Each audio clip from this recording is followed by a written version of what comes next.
as we are just resuming our work session here in the main chambers, because we are going to do our second step in the police staffing study. And so I will send it to Tom Pesmer. Well, thank you, Mayor.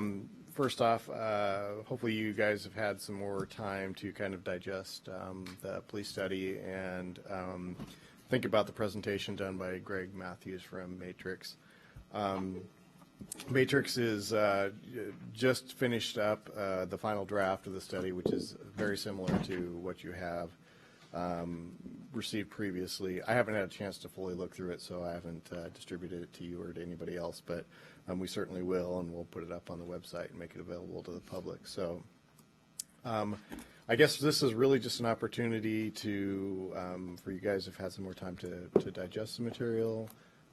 If you have any more questions, our engagement with Matrix is really pretty much done at this point in time. We don't really have any additional scope items that they have not completed.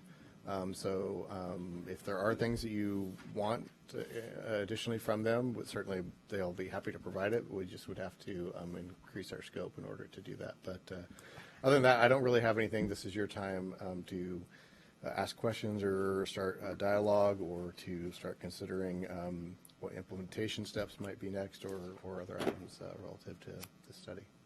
Okay, thank you, Tom. So did council have any questions for staff?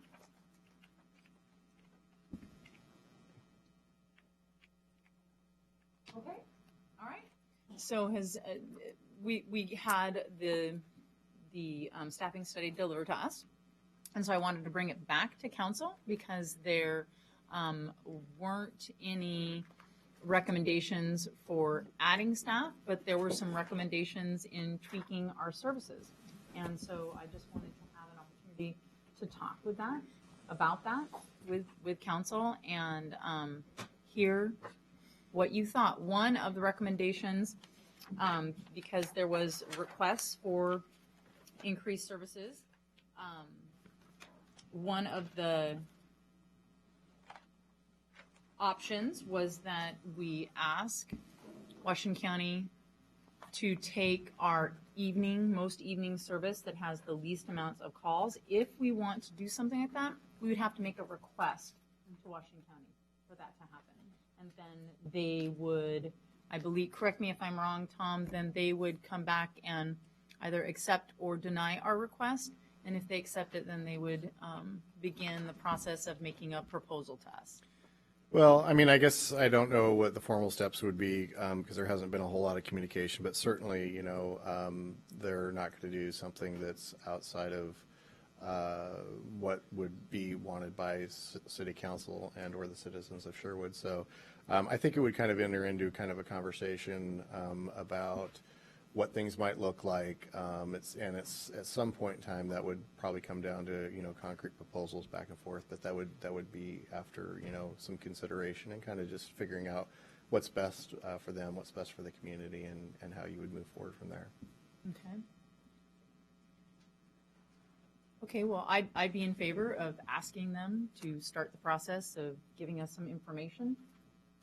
How does the rest of council feel about that? Yeah, I think we need to be specific about what we request from them so that we are making sure we compare apples and apples. I think the idea of pushing out the proactive time that officers have into the more busier hour days, I'd like to see Washington County give them what we want. For instance, do we want two Washington County sheriff employees here in the city limits during using our cars, or in the city limits so that we keep our response times? How are the response times going to look? What do they look like? Are they coming out from outside of the city limits into the city? I think we need to be very specific in our request to Washington County to maintain the level of service that we have now. That's what not dropping that level of service. Sure.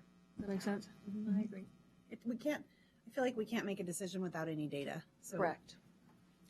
Well, and that's why I thought it was important for us to, have this meeting right away, so that, because it's not something that you just So are you jump saying you into. want the staff to come up with an outline of things, what their proposal would be to the sheriff? Or? Well, I think that we need to begin asking Washington County before, I mean, because what is the point of having the staff work on it They're if not Whether they're- Washington County comes back and says, I'm not even interested? That's true. So I'd like to hear, make a request, Washington County, would you consider Okay.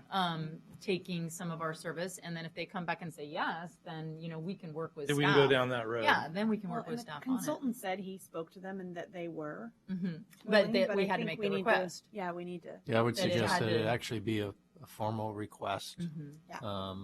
to start that process. I mean, there have been some initial just conversations with the sheriff's office. They're aware of the recommendation. They will respond to a request. They're not going to come out here and say, we want to take over your night shift. No.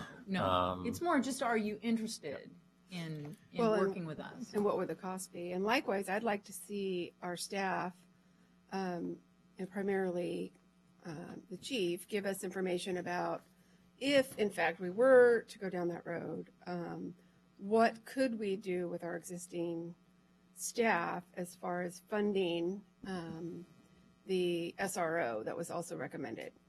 Would that, in shifting just the people that we have, would that be possible? Yeah. And since the school district is indicated that they're not interested in sharing the cost of a second SRO, would we have enough funding to keep that second SRO without school contribution? I think the big advantage to shifting our staff to the 2 10-hour shifts and letting the county do the night shift is you can take the resources we do have and focus them into the areas that we want Right. much more quickly. Where the higher need is. Yeah, where the need is. And, timing wise, because even though we could hire more people, it would take much longer time wise to get up to that speed of or level of service that we want. So being able to shift those people into the higher use time zone would be much more efficient. So. Well, and then I would also be interested in learning whether or not those night positions could also help our detective that we have in funding some of that. And I think there was a desire that we could be more proactive in investigation of online crimes and things of that nature. And would we be able to do that with our existing staff if we just shifted things? Okay, so what I'm hearing then is 2 questions. Washington County, A, are you interested? And B, if so, these are the things that we're going to ask for. And then the expected outcomes to arrive at the outcomes that we want, which is more available time for our active time, which is what was it, proactive time between 9 and 5, something like that. Potentially, can we push that out to get a second SRO? And then more time for the detective and doing investigation, some of these online internet Yeah. And they're crimes. two Is different- that what I'm obviously, hearing? Yeah, they're two different things. Like what the chief does with his staff is what the chief does with his staff, and not Right. really. True. I mean, Yeah. kind of not our business, but sort of. Yeah. So let me kind of jump But in here and We can see make if I our could. desires Yeah. known for you. Here, what I think would make some sense is, first off, you want Washington County sheriffs to be approached and ask about this. But I think also I'm hearing that you want to make sure that they are able to have a good response time for the city of Sherwood, similar to what we're currently getting. Our levels of service aren't going down just because we're bringing the county in for that period of time. So we're not just doing something cheap. You want probably them to start doing some evaluation to say, okay, well, if we did this scenario or this scenario, this is the kind of level of services that we could expect. So we can start kind of having a conversation, because this is going to come down to, what they can provide and how much it's going to cost. And then how do we reallocate our resources, which really will, entail Jeff and you and everybody else. So they are 2 things, I agree. One is trying to get an understanding from Washington County what level of services they can provide for what cost. And then we can also then take that and figure out how we could potentially reallocate the resources that we have And then where do we end up net-wise between those two positions financially, but also service level-wise and everything else? Is that Well, fair? and just to clarify too, when I mean reallocation, based on what the study says, like Chief Growth can manage whatever is needed, but based on what the outcomes of the study. That's what Yeah, we're I trying don't to get that. think anybody's in as good a position Yeah. as Jeff is to figure out, So I have two questions. I start that remembered a question that I wanted to ask last time. What is the percentage of the investigation time that our current officers are spending, not just Deb, but the rest of the officers doing their own investigative work? That's one question. And then the second one is, what are your thoughts on this, the results of the survey? Good question. Chief?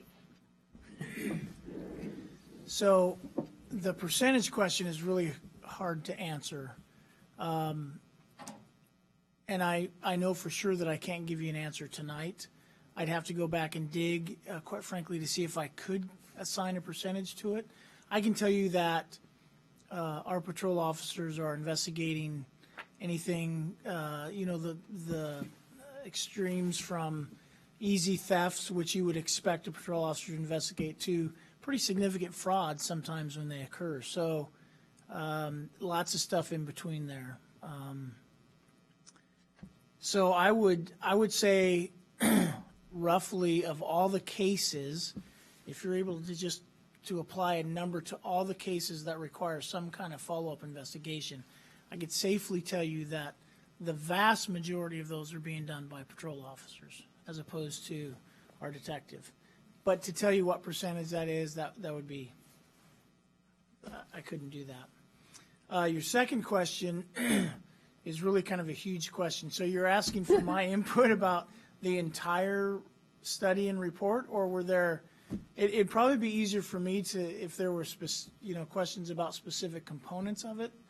I wouldn't know where to begin. I mean, certainly it wouldn't be a negative response, but it'd be a lot easier if we could deal with a little bit So let more me specific. narrow it down a Okay. little bit. The discussion that we were just having up here about asking Washington County about doing the night shift or the morning shift, whatever that is, and taking that officer and potentially putting them in the second shift and moving to 10-hour shifts. What are your thoughts about that?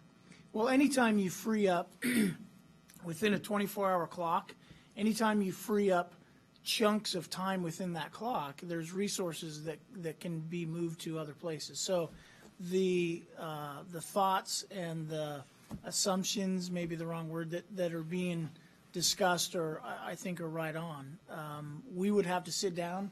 I've got the other 66% of the brain trust, and we would sit down and build several models, and there's lots of ways to do that and look at exactly what we could do by that reallocation. Does that answer that question? Okay. I assume that would be a positive thing for you, though, as far as. Oh, yeah. I resources. mean, yeah, certainly when you talk about trying to address areas, additional areas that you can't, there's lots of ways to do those. And certainly one way to do them would be to take resources, whether you spend resources, I mean, because no matter what you do, I think everybody agrees you're looking at additional resources of some level. And so it's how you want to choose to allocate that. And that's, as has been pointed out, that really kind of raises to the policy level kind of a decision where you say, hey, this is how we want to allocate the resources.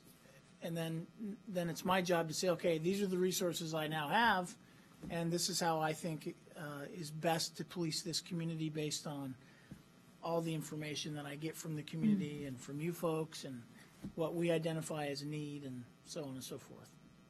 So I think the elephant in the room, and I don't mean this room, but maybe through the TV camera room, so to speak, is, and you can read it on Facebook all over the place about trying to have Washington County take over the police, and what a ridiculous idea that is, and we'll have terrible service response time, and it's so much cheaper to just stay with you. And I think part of that is normal, but I think part of it is also people's emotional attachment to the Sherwood Police Department, which I also have.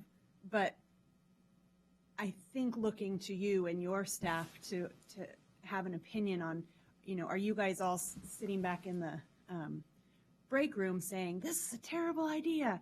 Or are you all thinking, gosh, my night officers would love to be off of night shift and they would love to be an SRO. And this is really a great, because there was a lot of talk about, before I wasn't even a counselor, going to Washington County, and it was all or nothing talk and what a terrible thing. But when I heard this, because I hadn't heard obviously this before, it seemed like a great way to utilize our amazing officers and assets at the time that we need them. And at the time that we less need them, maybe we can, give them a break. My husband worked night shifts. It was terrible on our family. It was difficult on me, my kids, on him. So the idea that maybe they can move into a day shift and have better work-life balance and be better officers is appealing to me without losing our personal PD that we all love and are emotionally attached to. But I think some of that is, how are you guys feeling about that? Are you feeling like Washington County is coming in, or are you feeling like, gosh, what a great idea? And I don't know if that was at all part of Counselor Browse's question or not, but that was what I took from it. Well, I think that the best answer to give you, Counselor, is that I'm not sure anybody knows what to think. To be perfectly honest with you, there has been so much bantering about for quite a while that until some decisions are made, I don't think people in our building know what to think. And so there's certainly, you've already addressed the differing reactions, and I can tell you every one of those is probably at play, depending on how the conversation is going at that particular time. So that's probably the best input I can give you in regards to that. Yeah, and I'll add on to that to save Jeff here maybe a little bit. But the reality is what I don't hear from you, at least tonight, is that we're just going to go off and make some rash decision. You want more information. You want this to be studied well. You want there to be a conversation and a dialogue back and forth to make sure that we understand. We don't know, from a service perspective or a cost perspective yet, if this actually is going to work or even make sense in the long run. Right. And I don't hear any decisions being proposed by you. You just want to say, okay, well, let's take the first steps of taking a look at this. And so there'll be plenty of time to have those conversations and figure out if this makes sense or not. Yeah. Is that fair? Is what you want us to be trying to do? We want to provide the best police service. That's we, as in everyone, as in the police department, the chief, the council, the citizens. We want to provide the best police services to our citizens. And so how do you do that? Well, you have an independent police staffing study, and then you take that information and you gather more information if that's what the information in the staffing study says to do. So that's what we're proposing, and I think that is the right way to handle information. And I think that's exactly, Tom, you summed it up very well, in that we're here to work together to solve the problem and give the very best services that we can to our citizens, and that's what we all want. And if we get the bonus of Sherwood officers not having to work the night shift, that's just the gravy. And some might like it. My husband worked with people who loved it and had the option of changing and didn't want to. So there's all levels. But well, the bottom line is we spent $38,000 on a study, and I think it left us with some very good parameters by which to move forward, and I think that's what we're doing. But I do have a quick question for you. I have a question too, and I've been waiting I a really long time, Yes. but go ahead. I just want to be next in line. It's just a clarifying question, and then Councilor Henderson, you got the floor. Clarify for me, how much time is typical for a police officer to spend investigation? Because I don't want to go down this path thinking, traditionally police officers don't do their own investigations, but I just wanted to tag on to what Councilor Brouse's question was and sort of find out what's typical. Is that typical? What's typical? Yeah, so the notion that patrol officers would spend a portion of their time doing follow-up investigations is not only is it not new, but that's all I have known in my career. So, that is absolutely typical. It's what we've been doing in this police department for the 8+ years that I've been here. It's common. So that is absolutely typical and common. Okay. How much time really kind of depends on the patrol officer, depends on the case. I can just tell you add a little bit more insight. It has to be monitored because you don't want a patrol officer, for example, working a case that's going to require him or her to leave the city to go do follow-up, because now you've just lost one of your patrol resources. So That's what generally, the act or the process of case management, which was also identified, tells you what types of cases should be assigned to a patrol officer to follow up on, as well as several other things. But that would be one piece of the process. Okay, thank you. So I was looking at, I guess it's page 8 of the executive summary, which lists 4 recommendations. School resource officer, community services officer, additional police officer, and additional sergeant. Everybody agree that those are 4 recommendations that came out of the staffing study?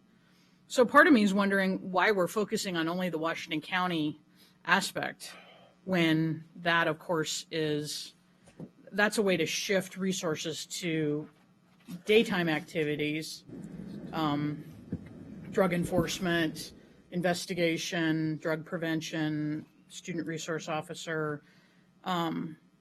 So when I think about the information that I'd like to have, I'm also conscious of the fact that we're entering in a budget cycle. I'd really like to spend more time focusing on those 4 recommendations and whether or not that is something that the council is going to move towards, because those are the positions that are actually going to spend time doing investigation, student resource officer, the time that Washington County may or may not be patrolling for us. Those are individuals who probably wouldn't be following up on investigations. They'd probably pass it along. I don't know. And there's a large part of me that's still trying to understand, if we want the best public safety, why would we not just hire our own officers to do this work? I understand that they might want to not work nights, but they already rotate the schedule. This is not new to police enforcement. I'm not for or against Washington County in any way. However, we don't control their training, their staffing, their level of experience, and I'm not saying it wouldn't work, but I honestly don't understand the objective advantages to hiring somebody else to patrol our own city, even though it was recommended as an option. I think if I had the choice between hiring my own employee versus hiring a temporary employee, I'd probably hire my own employee, especially when we're talking about public safety. Those are just, my thoughts. But the Washington County inquiry is something that I'm curious about, but that's not actually tackling the concerns that the public has conveyed to us in the survey and in the open house that we had. Really, it's sort of like a Band-Aid or a stopgap, I guess. I don't know. I remember last year in the budget process, Chief Growth asked for an admin and it was denied because of budget constraints. And an admin, of course, would free up the chief or the captains or officers to do more of the work that Councilor Browse talked about, and yet it was denied because we have to have a rational, fiscally responsible discussion about how would we pay for these things. We have an estimate here, $362,000, which isn't that large of a number, considering the whole entire police budget's $3 million, of which only $80,000 of it's going towards overtime. So I would like at least equal consideration and information about the other recommendations that are actually people in the job doing the work And I, of course, don't disagree with the recommendation that the school resource officer be number one on that list. And I mean, I agree with you. I think it's twofold, because by having Washington County, you free up 3 people to fill those positions. Two. Oh, I thought there was 2 at night. So I just want to make sure that One leads to there's the there's other. some clarity. So specifically, we're talking about page number 8, and these were to address comments by the citizens, as you noted. But the last 2, the additional police officer and the additional sergeant, were specifically if we went to the 12-hour shift program. So those were resources that were necessary because of that change to the 12-hour shift Right. program. So I just want to make sure that that's clear, that's why those particular recommendations were I would not want were to included support a and stuff. 12-hour shift. And I would just like to say that making a request of Washington County doesn't preclude us from also looking at this. In fact, I would expect and anticipate that we would look at this as well. Otherwise, we're not really playing with the full deck. You know what I mean? We need to have all the information it out went there, together. so. Well, this- and it's we have- also a step 2, because according to the study, what you call recommendations, were not his recommendations. His recommendations were that we are currently policed at a high level of efficiency, and We're we fine. do not Need to do need anything. any additional. And so by asking Washington County to give us some information, perhaps we might be able to free up some resources, because the recommendation, these were requests from 300 and how many? 28 citizens that actually they spoke with out of our almost 20,000 people, 19-some thousand people. These are wants. These aren't recommendations. These are wants. And so in order that we might be able to give our citizens the wants that aren't something that should be allocated in the budget due to the need, then maybe we can do that by looking at Washington County. We can open up some resources that might not have been there. But we won't know until we hear back. So it's kind of a step 1, step 2. It's not a let's not talk about it at all. It's a step 1, step 2. I kind of saw the same process as occurring, that we had to go look outside for Washington County's kind of estimate before we could further talk about the options that we want to explore. But separate from that, I wanted to ask the chief, in the report, I was surprised that there was a level of, or decreased what I would say morale in the study. I kind of got that impression, and I don't remember exactly where it is in the report, but since the study has been published, have you undertaken anything with your own staff to discover a little bit more about why they have a decreased morale, and what could they do to improve it? And if we can, as a council, do anything to help improve that, I'm not sure. Counselor Robinson? I think the page you're referring to is on page 20. I don't have it with me, so Oh. I can't say. But I found that to be, I was surprised that there was lower than what I would have expected morale, and You find it yet, Tom? No, I didn't raise that question. Agreeing and disagreeing from the management and leadership. oh, and like, for instance, I think one of the questions was, do I, as a staff, feel like we are utilizing our resources and equipment availability? And there was a large percentage that said no. I seem to remember that, and I'm sorry I don't have it with me. Oh, let's see.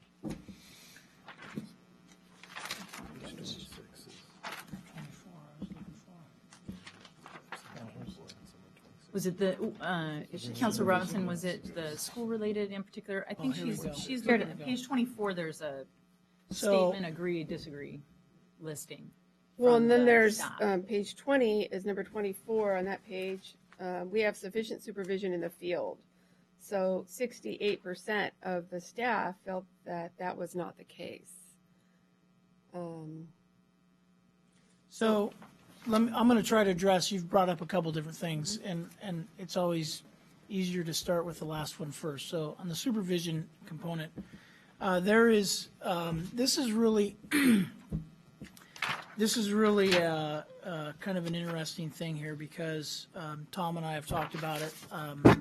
But when I first, I'll just share with you, when I first met with Mr. Matthews and had my interview with him, in the very early part of the conversation, he told me that it was clear to him, just based on the structure we had and the number of personnel and the schedule we were working, that we didn't have enough sergeants. He said to properly provide the coverage, supervisory coverage you need, you got to have 5, and you have 3. That's not enough. What's interesting is that he discusses the importance of supervision, but it all gets linked to adding a sergeant on the 12-hour shift to make so that there's 4 teams and each team has a sergeant. And I guess if I had one disappointment in this report, that would be it, is because for some reason that didn't transcend, what he told me didn't transcend into the report. I can tell you that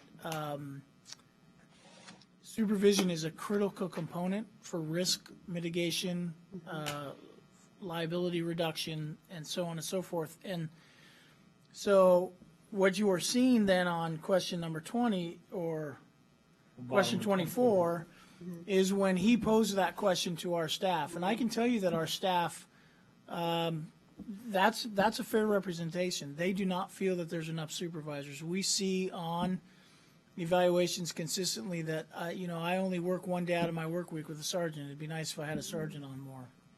And so that's just something that we need to try to address. But so that's kind of the supervision component. That's why that came there. And then I think one of the other things you talked about was the morale. And so that was actually question number 26, which is on page 26 in that table. And the statement is, generally my morale is good, and 77% agreed compared to 14% disagreed.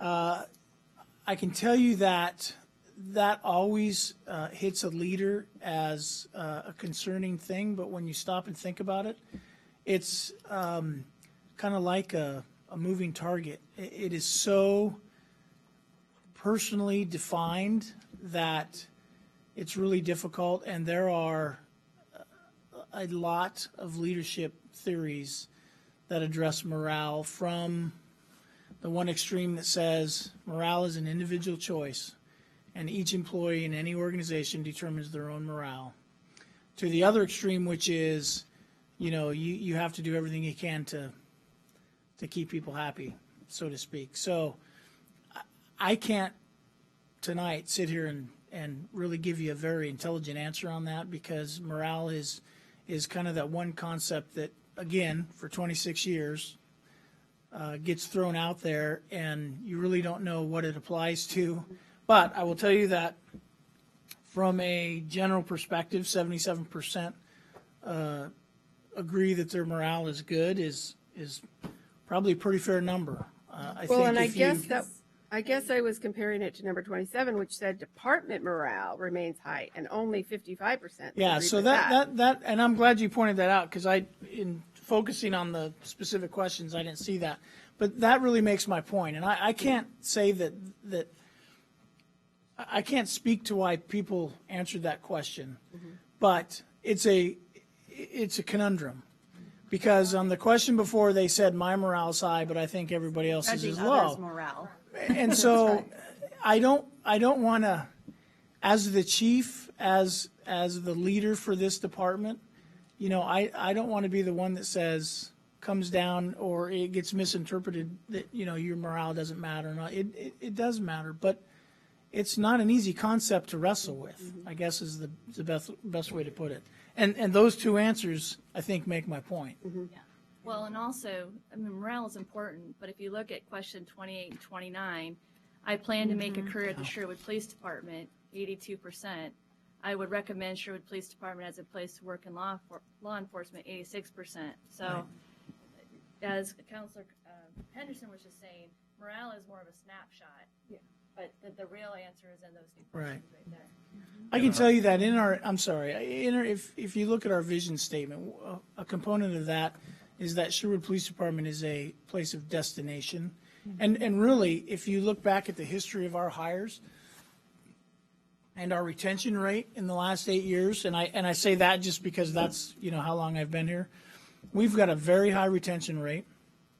The few folks that have left for very specific, appropriate reasons, like I've got to be closer to where my house is in Independence, or I feel like it's time to go back to the department that I left to come here to. But we've attracted folks from bigger departments. We've attracted folks here from halfway across the country. Well, that's the compliment I want to make to you, is because on the previous council, when we ran into those issues, that was one of the main objectives, was to transform this department from being a stepping stone to being a destination. Because frankly, all the money we spend on training officers and hiring officers is much more valuable than letting them go. I mean, it's invaluable. Retention brings exponential benefits, Absolutely. financial benefits. Right. Much cheaper to keep an employee than to hire an employee. So I have to say that's been the main goal that I've seen in the last 8 years, is that it is a destination department. So The other thing, and I know we're running out of time, Mayor, and this gets to Councilor Robinson's question in terms of morale. Think about what's happening across the nation in terms of law enforcement. Whether it's, police shootings, it's a tough job anyway, but I'm pretty sure that there are days when officers in our department, just like any other department, wonder, is this all worth it? I'm just trying to do the best job I can and to be safe, and it's a tough job, and that's gotta wear down on them. And that's not just specific to what's happening here, it's in law enforcement overall. well, when you look at the statistics like Chicago, those places who have been affected by what's been going on, I mean, the increase in murder rate and crimes has gone way up in the last year. So, because the officers have definitely felt they don't have that support like they used to have. So we need to move on Yep. to our Yep. council meeting. Do you feel like you have direction, staff? Yeah, I think so. I think we've got a good plan here, and it shouldn't take too terribly long, at least, to get a conversation started and see where we're at. We need to make sure, like you say, they know what the expectations are from our side, so we can see if there's a fit or not, and then go from there. So. Okay, great. Thank you. Thank you. Thanks a lot. So we'll close our work session. Does council need a break before we start our council meeting? I'll take 2 minutes. Okay, I'll just adjourn the work session 5 minutes, and we'll start. Actually, we'll start up at 10 after.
Oh, it was I perfect. was going to do it over the weekend and I forgot.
Yeah.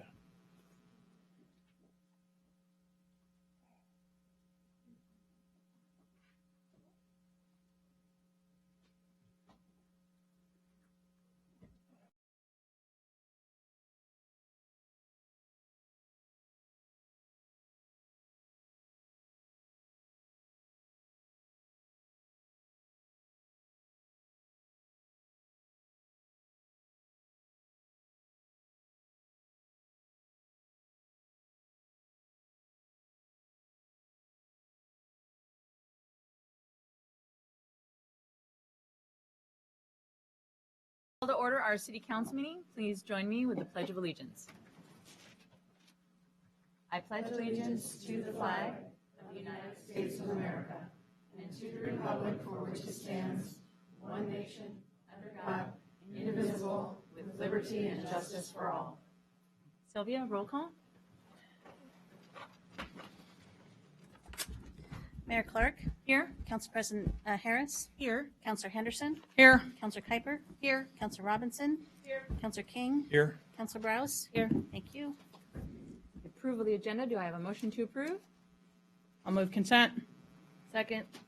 All in favor? or agenda, sorry. Aye. Aye. All opposed? Hearing none, motion carries. Consent agenda, approval of March 15th, 2016, City Council meeting minutes, Resolution 2016-013, authorizing the city manager to enter into a professional services contract with DKS Associates for Langer Farms Parkway pedestrian crossing plans, specifications, and estimate.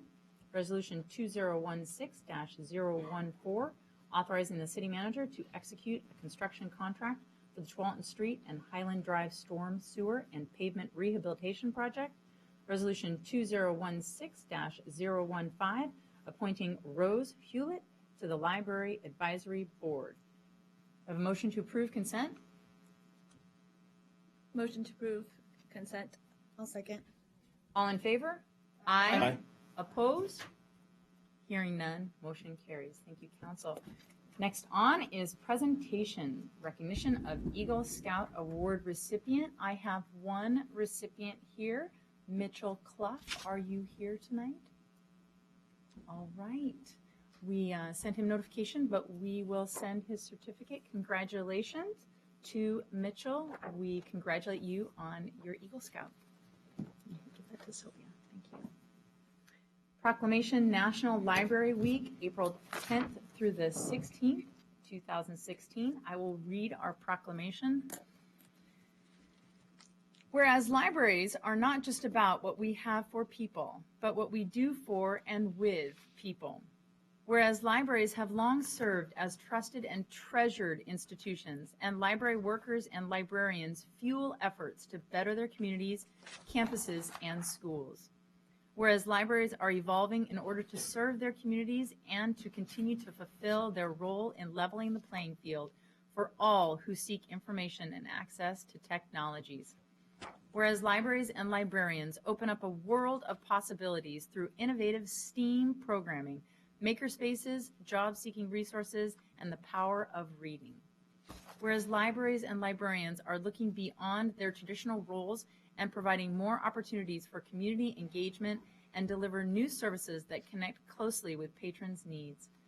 Whereas libraries support democracy and affect social change through their commitment to provide equitable access to information for all library users regardless of race, ethnicity, creed, ability, sexual orientation, gender identity, or socioeconomic status. Whereas libraries, librarians, library workers, and supporters across America are celebrating National Library Week. Now therefore, be it resolved that I, Mayor Chrisanna Clark, proclaim National Library Week, April 10th through 16th, 2016. I encourage all residents to visit the library this week and explore what's new at your library and engage with your librarian. Because of you, libraries transform. And our amazing librarian is right here in the audience. I see her there. Thank you, Adrienne. Because our library is just the bestest.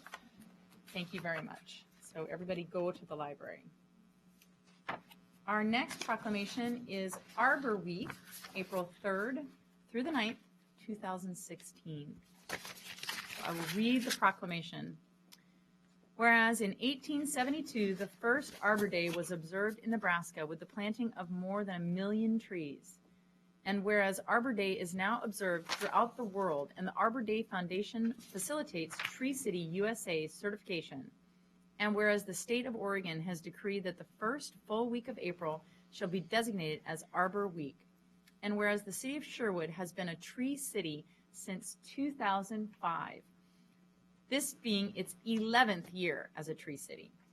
And whereas the city is committed to urban forestry as a partner in Clean Water Services Tree for All campaign, a collaborative effort to plant native trees and shrubs in the Tualatin River Basin. And whereas trees properly planted and cared for are a source of community environment that assists in mental and peaceful renewal and provides many comforts such as shade, clean air, beauty, and increasing property values. And whereas having beautiful trees planted in our community is important to our citizens. Now therefore, be it resolved that I, Chrisanna Clark, Mayor of the City of Sherwood, do hereby proclaim April 3rd through the 9th, 2016 as Arbor Week 2016 in the City of Sherwood. And I call upon the citizens of Sherwood and the surrounding community to celebrate Arbor Week, to support efforts to protect our trees and woodlands, and to plant trees that promote the well-being of this and future generations. So let's hear it for Arbor Week. That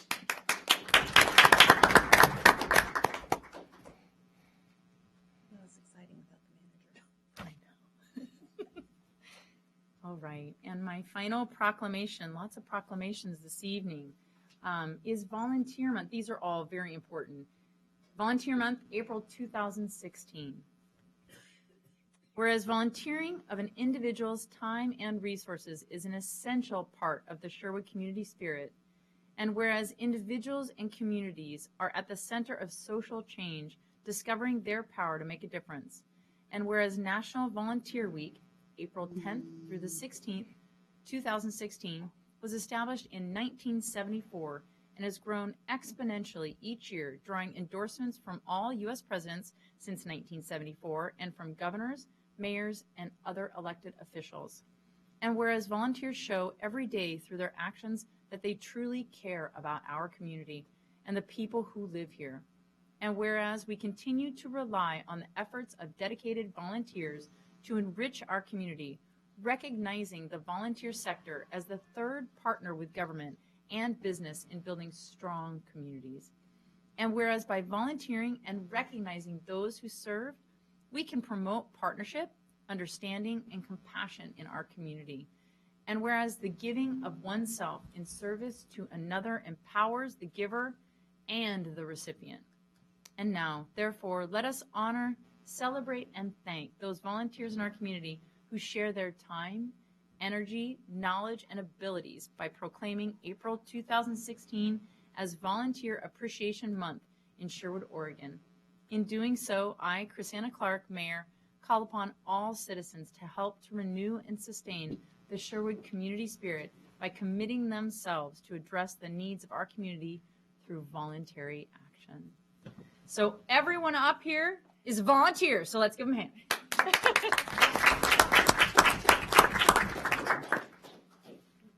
Great job. Okay, so I'm going to insert something, if it's all right with council. Normally we would go all the way to the bottom of the city manager report, but Joe has a very short introduction of 2 new employees that I'd like to let him do so that they, if they don't wish to stay for the entire meeting, can do can Exactly. go. So thank you, Mayor. We'll be very quick. So we have a couple new Public Works employees who have joined us recently, and I'm going to, as we normally do, let the specific department head introduce his new staff. So Craig Sheldon, can you tell us a little bit about your 2 newest employees? I'll keep it short. Christine, can you come up? So Christine Armstrong started working for the city on February 29th. She is the utility billing technician. She brings with her to the city 15 years of strong experience in accounts payable, receivable, billing, and customer service. She is originally from California and has lived in Sherwood for the last year and a half. She has a 15-year-old son and a 10-year-old daughter. And her and her husband spent 7 years looking for a community to move to, and this is where they chose to move. So we really want to welcome her. She's done a great job. This is in Public Works. This is when you call the office. This is one of the ladies you will be talking to before it gets past the front office. So welcome, Christine. Welcome. Thank you. Tanner Steffens. Tanner was a seasonal with the city of Sherwood for 10 months. He became a full-time employee in the Parks Division. He's a maintenance worker 1 on February 16th. He was also a seasonal in Lake Oswego for about 7.5 months, working in the parks and on the golf course. Gotta like that golf course. I asked Tanner today how long he's lived in Sherwood. He said 15 plus years, and he graduated from Sherwood High School. He also attended Lane Community College for a couple of years, as well as played football and attended Whitworth for a year after that. And his goal is to go back and receive his graduate certificate or his degree. So, welcome, right. Tanner. Thank you. Thank you, Joe. So we're going to be taking testimony on things that are not on the agenda in this time period. Things that are on the agenda, I'll take testimony at that time. So do I have citizen comments on things that are not on the agenda?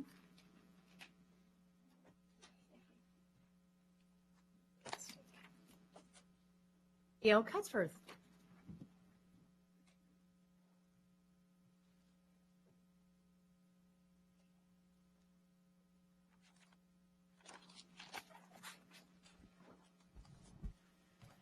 Good evening, Mayor and City Councilors. I'm Gail Cutsworth, volunteer board member with the YMCA. Success drives the YMCA partnership with the City of Sherwood. In the 18 years since Sherwood voters invited the YMCA to our community, the YMCA has established itself as the community hub, providing not just a place to work out, but a central gathering spot for young and old alike. We provide over $300,000 annually in free or reduced services to nearly 1,000 of your low-income neighbors, families that otherwise would not have access to health programs. We offer swimming lessons, sports camps, exercise programs for seniors, programs for those with special needs, diabetes prevention program, a teen center, cardio and free weight equipment, and group exercise classes. There is truly something for everyone in our inclusive environment founded on the principles of love, respect, responsibility, honesty, and service. The best part about the partnership between the Y and the city and the Sherwood community is that all these wonderful programs and services are provided at no cost to local taxpayers. It's truly a win-win for everyone involved, and most importantly for the citizens of Sherwood. As the city explores the idea of ending the YMCA's contract and running the recreational facility itself, City Council members should remember why the city and Sherwood residents invited the YMCA to operate the facility in the first place. City government has neither the expertise nor the budgetary resources to add managing a recreational facility to its responsibilities. Did you know that most often when cities run community centers such as the YMCA, that taxpayers subsidize the operation? And did you also know that Portland governments that run local community centers spend an additional 58% more in taxpayer dollars than if they contracted with an organization like the Y to manage the operations? Realizing this to be true, our city elected officials back in 1996 decided that it was not a good idea for the city to take on this responsibility, and the then mayor, city council, and citizens of Sherwood hired the YMCA to run it. That was in 1996. What about today? What's changed? The economic environment is about the same today, and some would say that it's actually worse. Based on hard numbers from other Portland governments, it's reasonable to estimate that a city-run facility will add at least $1.5 million to the city's FY 15-16 budget, and that's a 5% increase. This does not account for facility upgrades, equipment upgrades, or expansion projects, which the community has said they really want, which would also become the financial responsibility of the city. This actually doesn't even include an emergency fund for unexpected things that come up with managing an aging building. The city faces tough budget decisions. You talked about some of those tonight already. Does it make sense to add the additional cost of running a recreational facility when the YMCA has a successful track record of adding value to our community? Does it make sense to take that risk? The mayor keeps saying she wants to offer the best services to the community at the lowest possible cost. Well, Mayor, you can rest assured that you're already doing so with regard to the YMCA. We are confident that when you really look at the cost of running this facility, you will quickly determine that it is in the best interest of the city and the citizens of Sherwood to continue its agreement with the YMCA. Thank you. Jeremy Michaels? Or is it Nichols? Okay, I'm sorry. I kind of got an extra, but please come forward. Tonight I'm coming to the City Council to discuss an issue that I have with my neighbors, where they are currently engaged in the growing of marijuana and continually smoking of it. I live in a leased townhome where I am physically, I'm sorry, this is very emotional for me. I'm physically attached to them. I have no legal recourse to defend my family against this, and I have small children. And sorry.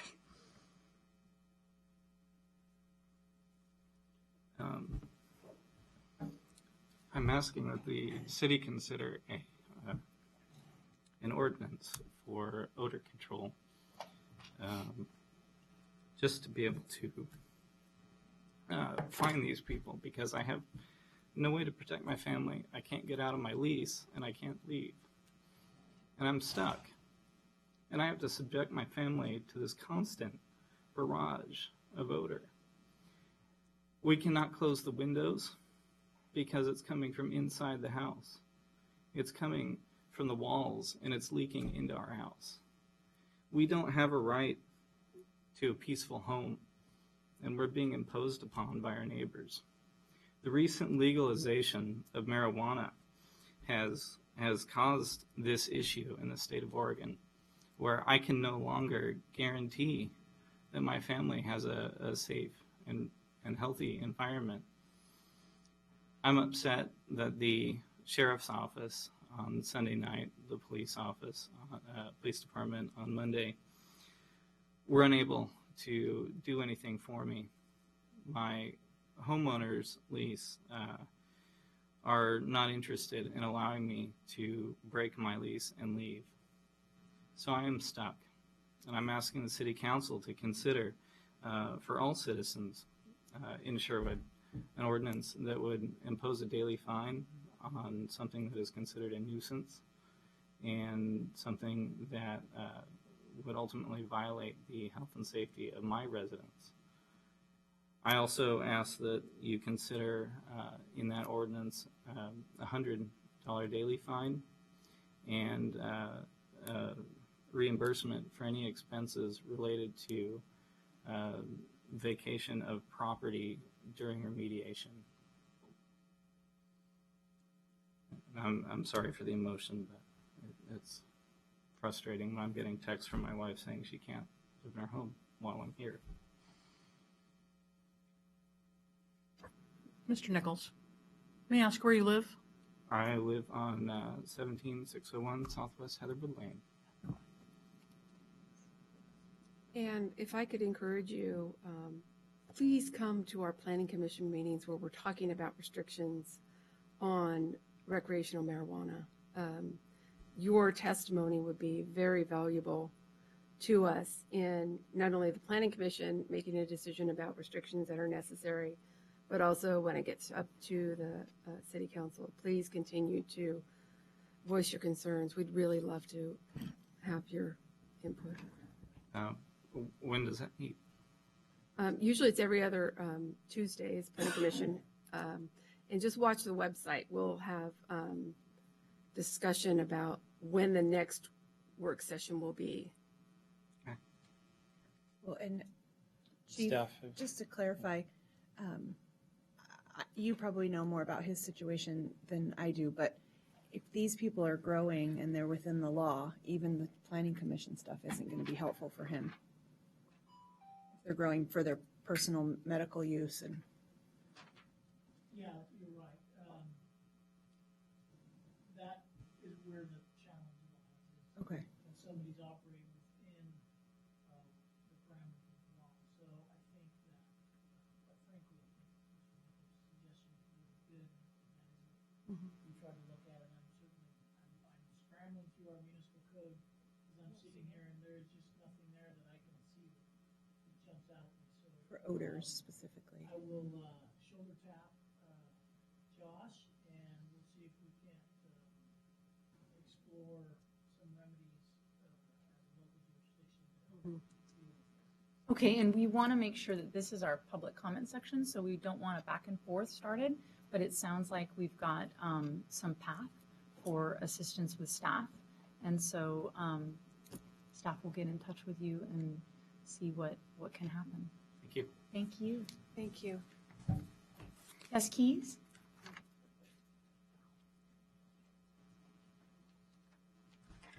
Hi, this is Tess, and I live in Sherwood. This has more to do with something that you already have, so I don't think it's new. So I don't know if this is the appropriate time. But I just wanted to say thank you for getting this on the ballot for Jeff Olds in that walkway. It is so important that that happened for his family, and it's so amazing that it's happening and that you all listened and paid attention. And Pat couldn't be here tonight, neither could his mother. We tried to get him here, but it was last minute notice. So I just want to say thank you for being so proactive about that and making that happen. And I'm sorry to be emotional, but he was a really close friend. So thanks. Thank you, Tess. Thanks, Tess. Tony Bevel?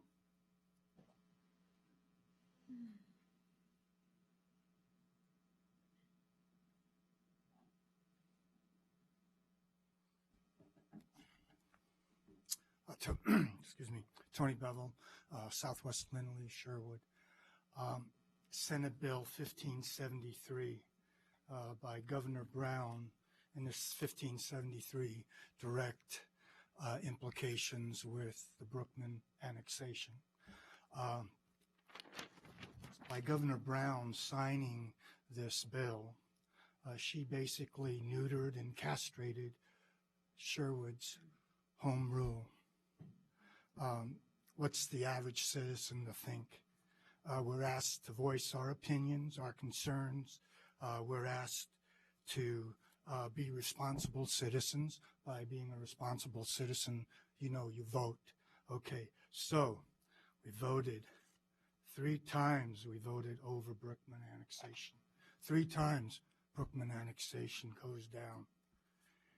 Now the Oregon legislature has an emergency session and through underhanded rules maneuvering votes that basically castrate Sherwood 32 to 29. This SB 1573 strips Sherwood's citizens' rights to decide its futures. Please read what I'm going to hand you. It's what the city of Corvallis is going to do or attempt to do. From I'm not a lawyer. From what I understand, this is not a done deal. I don't know how you feel as a council. 1573 sure makes your job a hell of a lot easier by signing a piece of paper, Brookman is in, or any other thing that you don't want the citizens to vote on it becomes a law. So I think Corvallis is looking at a little proactive way of maybe looking at fighting this, and I would suggest that maybe the city of Sherwood look into that, ban with Corvallis, and there are a lot of other little towns, Rogue City, one comes from a lot of other little burgs that would like to take their home rule back. So right now it's annexation. Then you think, well, if something is passed by the citizens that the state doesn't like, or Home Builders Association or whatever doesn't like, we'll get it through no matter what the citizens decide. We've decided 3 times, and what's that gotten us? Nothing. Thank you. And I've got one for everybody. Thank you, Tony. Okay, we'll move on to new business, Resolution 2016-016, approving ballot title and explanatory statement and submitting to the voters ordinance 2016-003, imposing a 3% tax on the sale of marijuana items by a marijuana retailer. Josh Soper? Thank you. So under House Bill 3400, which the Oregon legislature passed in 2015, cities may impose up to a 3% local tax on sales of marijuana items made by entities that have recreational marijuana retail licenses from OLCC. In order to do that, you have to pass an ordinance and refer it to the voters at a statewide general election. The first opportunity for that is November of 2016. Council adopted an ordinance doing that on January 19th of 2016, and because that has to be referred to the voters by law, staff prepared a ballot title and explanatory statement.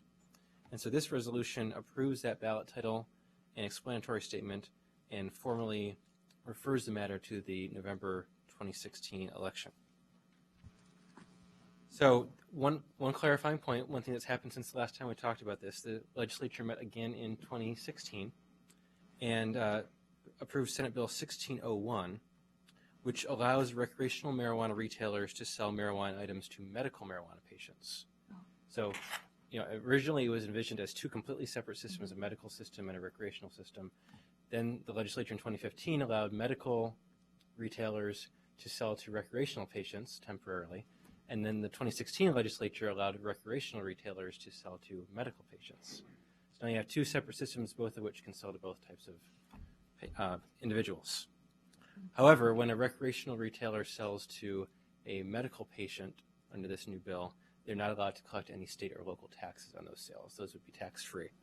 So I clarified in the attached ballot title and explanatory statement that the local tax would only apply to sales by recreational retailers to recreational purchasers. So one other point that we've already discussed several times is that state law also allows the council to put a possible ban on recreational marijuana facilities on the ballot. Council voted to do that on the same date in January. And if that ban passes, then the tax is not effective. And so I also clarified in the ballot title and explanatory statement in both of them that interrelationship between the 2. Sylvia, do I have any public comment on this? All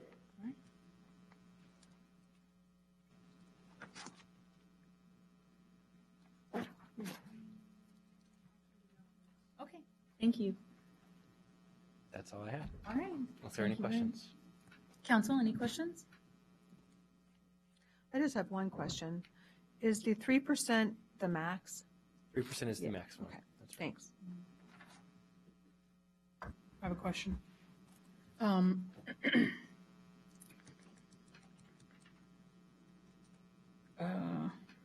In the ballot title, you have the tax will be collected at the point of sale and remitted by the retailers. What is the process for that? And is it, so it's gross sales? So we did define that in our ordinance, and that language comes from the ordinance. It says it will be collected at the point of sale and remitted by the retailers. We left it fairly broad to allow for us to have implementing regulations after the fact in order to determine exactly what procedure would be involved. Is it on gross receipts? It is the price paid for a marijuana item excluding the tax by or on behalf of the consumer of the marijuana item. So it is the gross receipts for marijuana items. Okay. Now, what we didn't want to do is get into the nuances of exactly how the tax would be collected, because that part doesn't have to be approved by voters. And actually, it's a good thing we didn't do that, because at the time, the law was that we would have to administer that program ourselves. Right. In 2016, the legislature allowed for us to have an intergovernmental agreement with the Department of Revenue, which is collecting the statewide tax, to collect that on our behalf. So that would probably be the way that we would, realistically, the way we would handle that. And who pays for the processing of the collection? Does That it would come be- out of the fee? That would be dependent on what the IGA with DOR says, but I imagine they're going to want to take an administrative cut off the top of that. Right. So it won't be 3%, actually. It would be a 3% tax that's paid by the purchaser. Right. We probably won't collect the full 3%. That's true. So regardless of whether we're administering it or not, either DOR is going to take a cut or we're going to have some overhead cost in administering it. So if a retailer had, just want to make sure I'm doing the math right, 1.5 million in sales, 3% of that would be $45,000, and then Department of Justice would take a cut out of that to process the collection and mail it to us. If we have them do that, I assume that would be the case. Yeah, Okay. they're not going to do it for free. And the advantage to having DOJ do it is that we're not acting as a, I think we don't get caught up in the federal regulations regarding the fact that marijuana is still illegal federally. I think the primary advantage would just be an economy of scale. They'll be collecting them presumably for every retailer in the state, and we would probably only be doing it for one or so. So it's not a legal right liability. Yeah. Well, at this point, they're collecting most of their taxes in cash, which is a security issue at least. There's some indication that may be fixed in the near future, but we don't know. If we had to collect the taxes in cash, that would be another advantage to having DOR do it for us. All right, thank you. Any other questions? Do I have a motion? I'll move we adopt Resolution 2016-016. A second. Go ahead. All in favor? Aye. Opposed? Hearing none, motion carries. Thank you, council. Resolution 2016-017, approving ballot title and explanatory statement and submitting to the voters ordinance 2016-002, declaring a ban on recreational marijuana producers, recreational marijuana processors, recreational marijuana wholesalers, and recreational marijuana retailers. Josh Soper. Thank you. Well, this item is very similar to the one before in a lot of respects. The difference, of course, is this is the other ordinance that we were talking about that would establish a prohibition on these categories that the mayor just read of recreational marijuana facilities.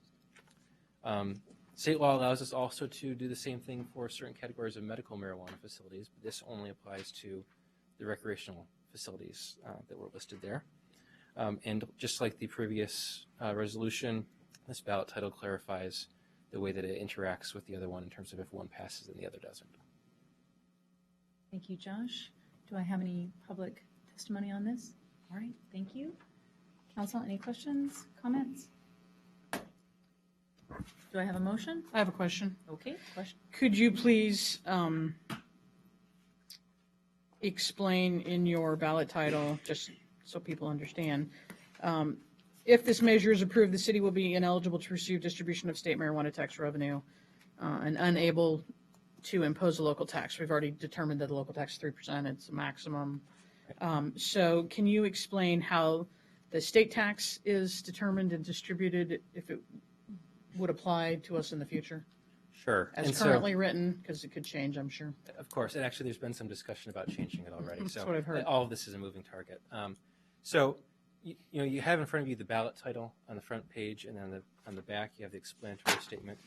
The ballot titles, we're so limited in the space that we're given for those. The summary, we're limited to 175 words.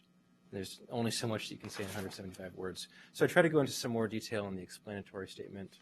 And I think that does answer your question a little bit better than the ballot title. But just to give you a little overview, so when the state collects the state sales tax, which is currently 25% on the early sales at the medical dispensaries and will be 17% for the recreational sales at recreational facilities, there's a Starting formula. next year?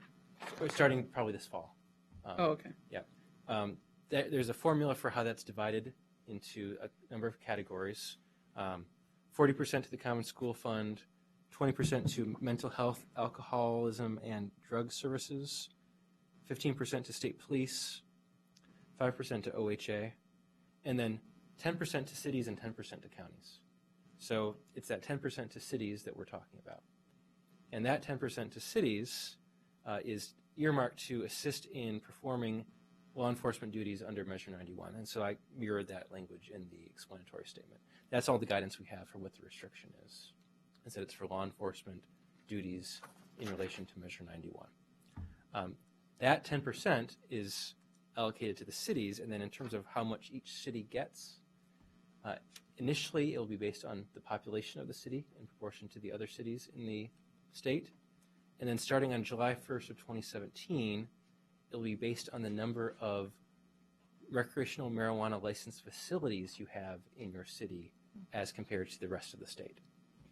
So if we had one in Sherwood and there were 100 in the state, then we would get 1% of that 10%.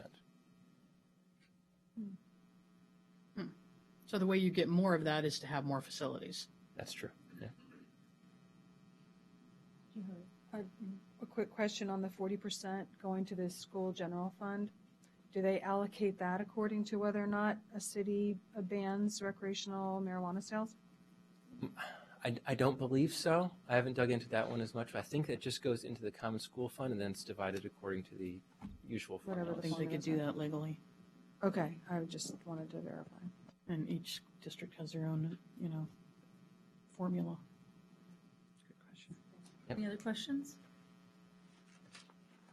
Do I have a motion?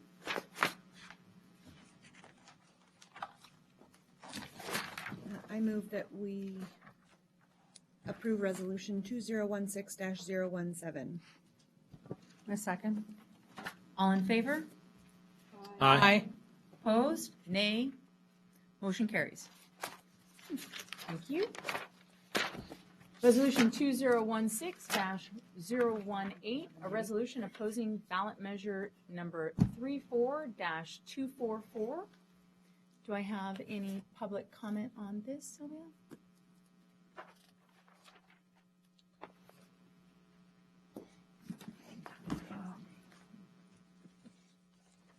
I thought there was an error in the resolution that I remember, but. We'll get to that. I'm going to take the public comment Oh, first. sorry. That's okay. That's all right. Sean Garland.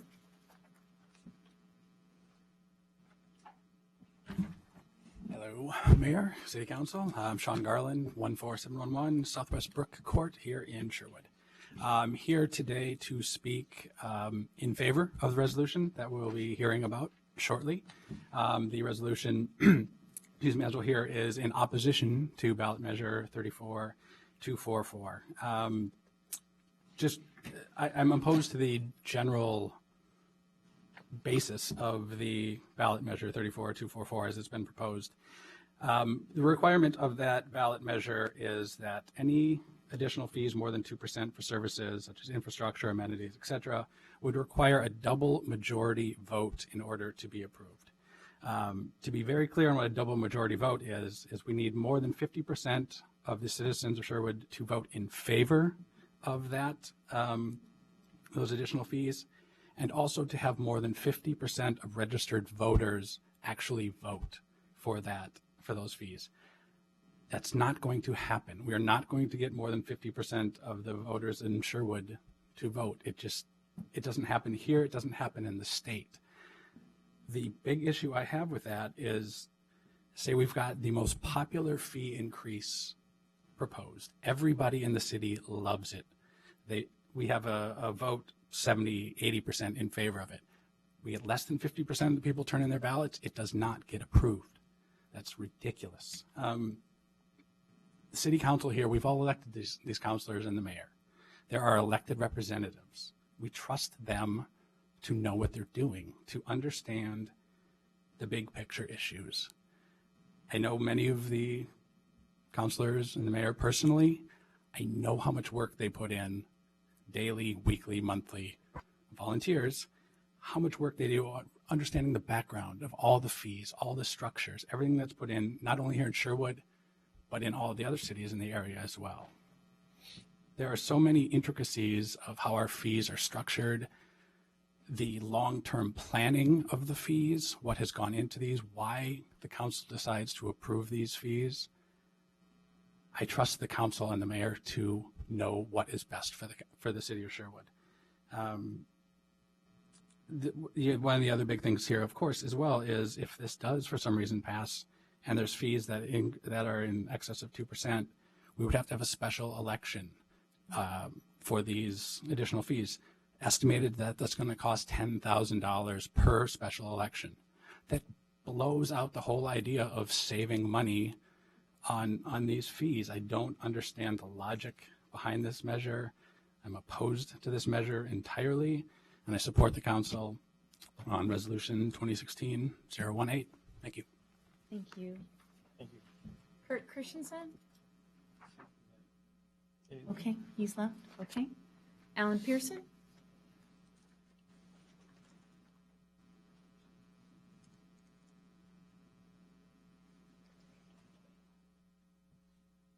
Hi, y'all. I usually sit up there when I'm here. Excuse me. I'm Alan Pearson, and I live in Sherwood. And I've written extensively on this issue, so I won't bore you with a rehash of what I've written down. But when I wrote that article, I said there were things that I couldn't get to because of space limitations. I am a PhD in political science, but I'm going to talk to you about economics. Why do I paint my house? Why do I repair my house? I don't set a budget that if it's going to cost me more to repaint the house, I'm not going to repaint the house, because the house will fall into decay. Sherwood is my home. The better Sherwood is, the better the value of my house. People want to live here because Sherwood provides quality services with a quality staff. The best example I can give you most recently is in terms of a quality staff that we have is thanks to the effort of Julia and Michelle. We got $68,000 from Metro. If we cannot afford a quality staff who produces quality work to get, in essence, pretty much what Michelle costs us as an employee, it's going to cost us more, or we're not going to get it. I vote for school bond issues to improve the quality of our schools. I have no children in the school system. I have no grandchildren in the school system. I get no immediate benefit from a quality school system of Sherwood, except I do. Why do people want to live in Sherwood? Because of our wonderful, high-quality schools. So I will be more than happy to pay for that quality school, so when I no longer need my house, and probably my daughter will sell it, she's going to get top dollar for my house, which has already increased in value in the 3 years that I have owned it by more than 2% a year. Sherwood is one of the most affluent communities in the state. We can afford it. I've also sat and watched you people do something I never have seen in my entire history, a governmental body telling a private enterprise that no, you can't raise your fee 10%. My Republican friends must be spinning in their beds. Government telling private enterprise you can't raise your fees? You people are as tight as I am. You know and understand that when you raise taxes, you're raising your own taxes. And thanks to the due diligence of our mayor, the 4% water increase is not going to happen. And it's not going to happen because she dug deep and she found information that was not presented. And thank you, Mayor Clark. And thank the rest of you. You are doing the job we elect you to do. And this flies and is an insult to you. Thank you, Alan. So I'll return it to Jennifer Kuiper, who took the lead on this for council. Well, I had quite a bit of help. Thank you, Councilor Robinson, Councilor Henderson, for adding some input as I wrote this. There's a number of reasons why I wanted to put this resolution together. I wanted to have a public conversation. I wanted to have the conversation of council members and the mayor in the public and really discuss individually their individual views on this measure and then come to some sort of collective understanding and potentially vote all in favor of this opposition to this measure. I won't repeat what has been already said. Suffice to say that indeed this measure does and will require, if passed, a double majority vote, which means 50% of the voters have to vote, and then 50%, and that means 50% of all available voters registered in the city have to vote, and then 50% of those have to vote either yea or nay on that. Recently, there was a Senate bill, 2177, and this bill was a bill that would require that anyone getting a driver's license would automatically get registered to vote. This bill was signed as a law by Governor Kate Brown. So now you have anyone who has their mind towards and focused on getting a driver's license also, by the way, gets to register to vote somewhere out there. It's something that they're not thinking about. It's, I also get registered to vote. What does this mean for double majority voting? What this means is that you are increasing the pool of available voters within our town. All of us are voters. We made a point to go and register to vote. Now we have a pool of individuals that may or may not be wanting to vote. My hope is that everyone that gets a driver's license now through the state of Oregon will actually vote.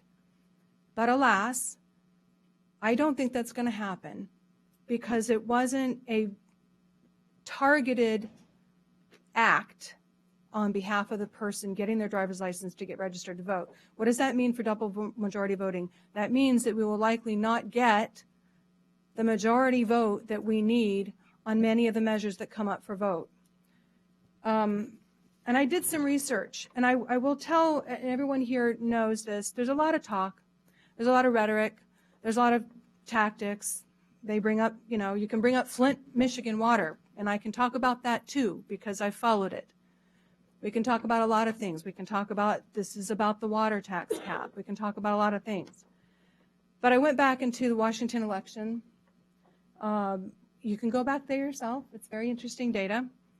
It goes back to 1998. You can actually get election returns from 1998.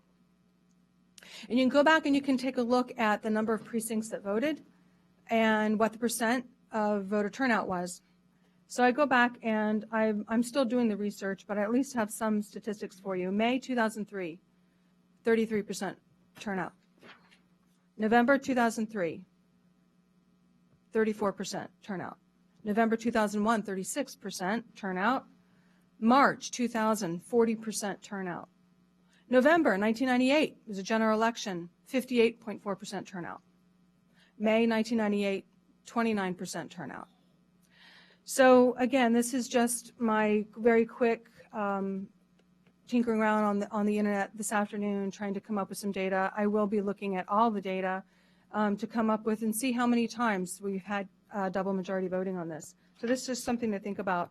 So that's why I wanted to have a resolution here to discuss, and I would be happy to hear what other folks have to say. Council? Any questions, comments? Well, I am for the resolution and opposed to the ballot measure. Is that right? That is Did I correct. just say it? For all the same reasons that have been said. I thank you for the compliment for the council. I think we all do our best. We all pay the same fees that we're approving, and I said it on a social forum. I don't know everybody's economic situation up here, but I know for me, my family lives paycheck to paycheck. Right now, no one in my family has a job, so we don't even live on a paycheck right now. We're living off of our life savings that we have saved up for retirement because my husband was laid off from Intel. So I don't raise fees for fun, and I don't vote to pad staff's pocketbook. If I'm going to vote for padding a pocketbook, it's going to be my own. And so voting for fees and taxes is certainly not going to help my own personal pocketbook. So I think on a surface level, you hear, oh, we get to vote on taxes and fees. That sounds great. And when I first heard about this a year and a half or 2 years ago, I thought, that's interesting. I kind of like that idea. But the way that this measure was written and the way that this measure is going to the voters, it could be a disaster for Sherwood. And I'm actually fearful that it could pass, because if people look at it at a surface level and think, oh, let's just do this and we can have a say in our taxes, and don't understand the double majority consequences and the consequences of not being able to increase a tax or a fee based on a perceived need. There's 7 of us up here. I don't know that we've all ever agreed once since I've been on council.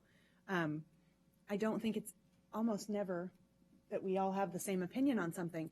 And so that just goes to speak to the fact that there is going to be representation for the citizens when we talk about these taxes and fees. Somebody might be for them and somebody might be against them, but that was why you elected us, to have those discussions, to represent your views and make the best decision between your views and the needs of our city. And sometimes they don't match up. And then to that note, also the fact that we all agree is pretty awesome. So I think it speaks to the validity of this resolution that we're talking to about putting on the ballot, or I mean the passing tonight, not putting on the ballot, excuse me. Thank you, Council President. Yeah, that's all. Sally? I helped with the language of this resolution in trying to explain to the average person what it does mean for the future.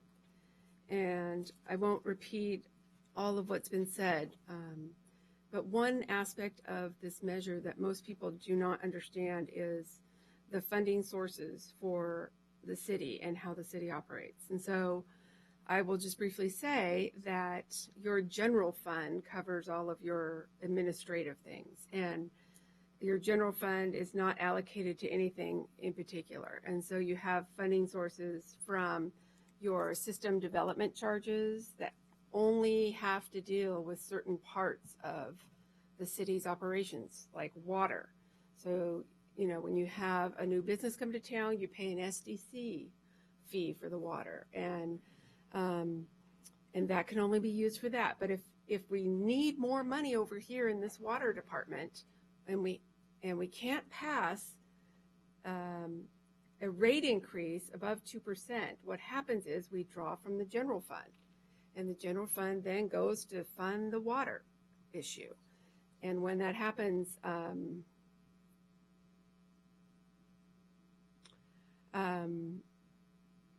it takes away from other things that we would do in the city. And so to say that we want to have a vote and have a say, you're really not going to have a vote and a say, because it's never going to pass.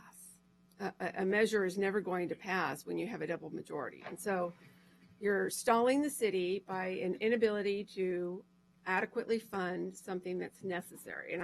And as Councilor Harris said, we don't just make decisions based on, you know, what we want everybody to do. I mean, it affects us. We pay the same thing.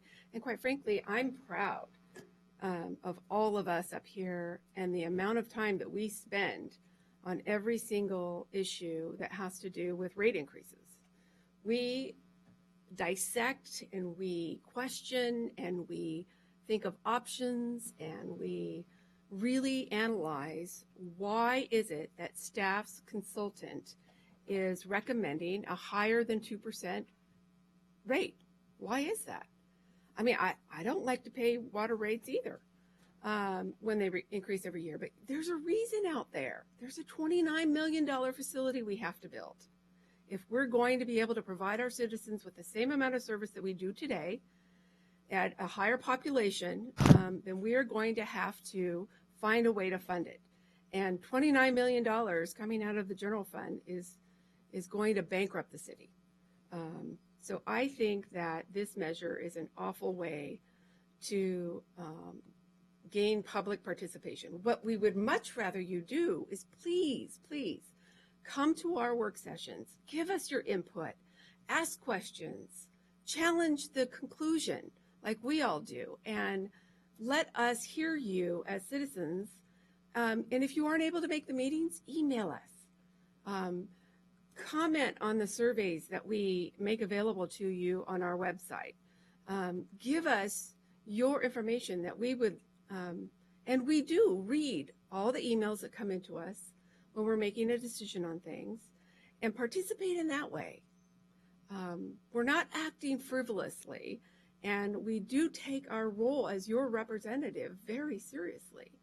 And I know that we all want to be fiscally responsible.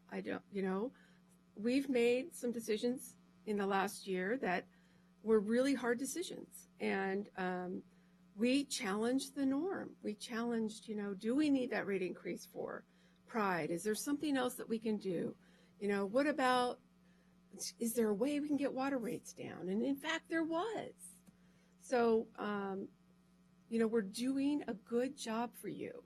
And I think that we will continue to do that. We don't get paid. We have full-time jobs, and really hope that you will continue to rely on us as your representatives without having to send something to you. And it would be one thing if it didn't cost us anything, but the $10,000 a pop is really of no savings whatsoever to the city as a whole, our citizens, because it costs so much money to put it on the ballot to begin with. And every single time we need something, if it loses this time, we would then be forced to put it on the next election. So it's another $10,000 on top of that, and it just doesn't make any sense. So please vote no on this measure, and I do support the resolution. Thank you, Councilor Robinson. Well, I too support the resolution. I thank Jennifer Kuiper for working so hard on it. I appreciate the time and effort, and Sally, and I know that there were many others that were giving lots of just input on the writing of the resolution, and now we are here to talk about it because in its form, as it is, I support it. And I support it for all of the reasons that have been stated. But even more than that, I don't want to pay fees. Nobody wants to pay fees. And so I think that when you are just looking at the ballot measure and thinking, yeah, no, I don't want to pay for fees. But you have to remember, what do those fees pay for? They pay for our beautiful library. Do you want to have a beautiful library? Do you want to have beautiful streets, clean parks, garbage is picked up? These are things that aren't free. And I think that, I'm always telling my children, hey, freedom's not free. It's not free. You have to put in as you take out. And we as a city work very hard to provide great services. And I don't want to increase fees. And I'm going to look at every single fee. Fiscal responsibility is my top priority. I'm going to look at every fee increase and with a fine-tooth comb before I say aye or nay, as we did, as has been stated, with several requests that we denied and said, no, that fee's not going to increase. And if I feel that fees are getting too high, I'm going to look for ways. Are we really billing correctly with water? No, we aren't. So now we're going to. So that's the way you get in there and you solve problems. You don't put a giant Band-Aid on something and think that it's just going to solve the problem. You get in there and you work together. And that's what I think the citizens of Sherwood have been doing. All of the citizen volunteers up here, all of the great citizen volunteers on all of our boards and commissions. We've been working together to provide great services to our citizens. That's the kind of city I want to live in. I want to live in a city where we're working together, not where every time we are forced to increase, because there are increases in our economy that cause us to need some fee increases, that we have to try to go to the voters for $10,000, which is a complete and utter waste of money, and then it's not going to get the majority anyway, and so we're never going to get it. And so I guess there's lots of potholes, and I guess we don't get sidewalks, and I guess there won't be a second dog park on the other side of 99, or we won't consider a skate park, because if there's not money, then there's not money for amenities. And I think that the citizens of Sherwood want amenities. I think that it's one of the reasons, not just the great schools, because they do move here for that as well, as Alan Pearson said, but I think that they move here because this is a great place to live. And we provide great services here. So that's my feeling, and I support the resolution against the ballot measure. Councilor Anderson? Thank you. So I agree with all the other comments previously. I have a couple things I wanted to add, and the mayor reminded me of something, as we're all volunteers. A number of years ago, we didn't have bathrooms at Stella Olson Park, and we'd been using porta potties for years and years, and had been wanting to get bathrooms in there for a long time, and it wasn't happening. So we finally got it onto the budget, and the engineer's estimate was $375,000. And I thought, that seems ridiculous, just to get bathrooms at Stella Olson Park. And I was venting to then Parks Board member Councilor Kuiper, who had worked with the state and had had the opportunity to work with a number of private, basically prefab restroom developers who put them in state parks and in places like prisons, unfortunately. But to make a long story short, because of her suggestion, we did something for about $150,000 less because of her experience or access or knowledge of that opportunity, and we were able to put in what is a prefab bathroom, but I guess most people wouldn't think it was prefab. It literally came in two pieces on a big crane, and we set it into place, and we were able to add some aesthetics that made it fit into the park. And if I hadn't vented to Councilor Kuiper, I'm not sure, we probably would have gotten restrooms, but it probably would have cost a lot more, because there are many different ways to save money. Sometimes you just have to meet the right person or have the right experience. And of course, that's all public tax dollars. So we were able to get restrooms because of that, suggestion. And you're a volunteer. So the thing that I worry about in a tax limitation measure that is solely residential based, I don't know if a lot of people know this, but the measure applies only to owner occupied or owned residences. So not businesses, not commercial properties, not institutional properties. So we could technically tax the school district more than we would tax a home if we needed to, if this measure were to pass. The big picture concern that I have is from an economic standpoint. We have 300 acres of continuous property available for development, for potential jobs, for people to live and work right in Sherwood, as some people get to do, which is a very, very small majority. But if we have this type of residential tax limitation on our charter, in my opinion, no business would move here. Because 80% of our funding comes from what? Residences.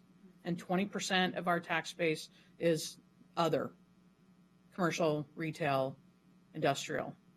And so when you take a look at that picture from a employment standpoint, why would you ever move to a community that could tax businesses to no end if they need to, when they can't tax the 80% base that currently exists?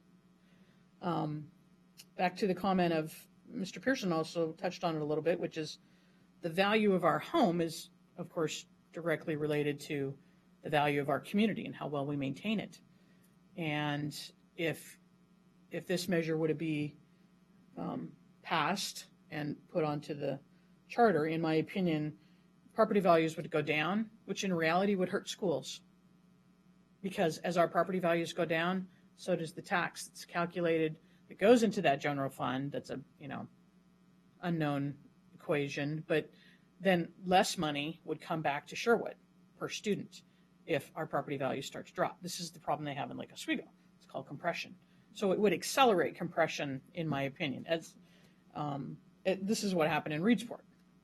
Reedsport had this type of limitation, and eventually it was repealed. So we have made significant investments in our infrastructure for Sherwood, in livability as well as economic development. And we have the benefit of a very well-performing urban renewal district. And I'm grateful that this is pending at the end of the district, not at the beginning of the district. And I don't know if people realize on the surface that there could be grave consequences, which is that no business would come here, or businesses might choose to leave, move to Tualatin or move to Tigard or Newburgh, because they wouldn't be at the liability of increased taxes. Because obviously this council wouldn't be changing their taxation, but next councils may have no choice, especially since there's no emergency provision in this measure. And did you ever answer the question as whether or not it applies to bonds? Like for emergency, like if we had a water emergency and we needed to pass bonds for a major fix? Okay. So there's a couple of unknowns out there that make this job now and future more difficult. So those are my concerns, and that's why I am in support of the resolution and not support of the measure,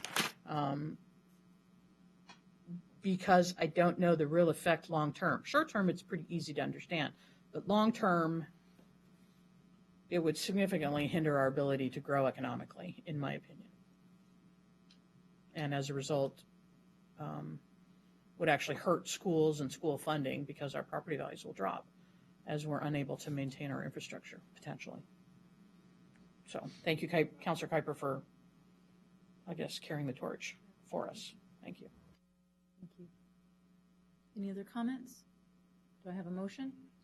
I was just going to say that this measure is nothing but the word is frustration. So when you look at the long-term effects, what's the actual benefit of it? there is no benefit other than the small amounts of, I don't know how we would calculate mathematically the savings for the residents, but it would certainly produce a lot more frustration, and it would cost a lot more on the other end than the benefits. So that's my 2 cents. So. Thank you. I move we approve resolution 2016-018. Second. All in favor? Aye. Opposed? Hearing none, motion carries. Thank you, Council. Thank you, Councilor Kuiper. City Manager report, Joe? Mayor and Council, I don't have anything to report. We still have an executive session after tonight's meeting, so. Okay, I think that's my cue to keep it short, ma'am. That was very couch. Very Excellent. subtle, I know. Extremely subtle. Loved it. All right, so let me pull up my notes here. I wanted to make an announcement that today is the Mayor and County Day of Recognition for National Service, which is a nationwide bipartisan effort to recognize the positive impact of national service in counties, to thank those who serve, and to encourage citizens to give back to their community. The day is sponsored by the Corporation for National and Community Service, the National League of Cities, which the National Association of Counties and Cities of Service. So I wanted everybody to know that and to thank those that serve in our community that we were just talking about, all of the people who serve, and they give up their time to make our communities great. So it's the National Day of Service. So thank you to everyone who is serving to make our communities great. Thank you. Thank you, Tess. Tomorrow, this actually is interesting because I announced it. It was one of our proclamations. But tomorrow, Wednesday, we are celebrating Arbor Day during our Arbor Week. So please join us. I'll be there on the east side of Lad Hill Road near the Water Quality Facility at 1:30 is the kickoff. So I'd love to see you there. Our staff works very hard on Arbor Day and in working on all of the plantings, and Tammy has left, but she works very, very hard, and so I'm sure she would love to see you there. It's always fun. Last week, I attended the Metro meeting, and Alan Pearson, you stole my thunder, but I'm proud to announce that Sherwood received a $68,045 Nature in the Neighborhood grant. The funds, the cost of directional signage, wayfinding maps, and 3 interpretive signs that will be installed along segments of the Cedar Creek trails. Michelle Miller put this together, and Julia Hyduk supervised. So I think that for over $68,000, we need to give them a round of applause. Julia's here, so great job, Julia. The Cedar Creek Trail is being constructed through a Regional Flexible Funds grant awarded by Metro previously. Last week, I attended the Chamber grand opening of Baja Fresh, which we enjoyed this evening as well. Thank you very much, Sylvia. It was phenomenal, and the opening was great, and I'm sure that everyone has noticed it. It's a great addition to Sherwood, and their food's fantastic. So if you haven't been over there, get on over there. Pride Disposal's 30-year anniversary celebration was also this last week. It was fabulous. So thank you, Pride, for all of your years of great service to our community and our neighboring communities. Last week, I also met with the Governor's Regional Solutions team to advocate for state funds and support for projects in Sherwood. And staff met with me with them and gave them a tour of all of our upcoming probably asks. And so they were very, very helpful in directing staff as to which part of the state needs to get the ask. And so it's great to have them come out, and I appreciate them coming out. At the Planning Committee, we had a unanimous approval of the Community Garden Plan.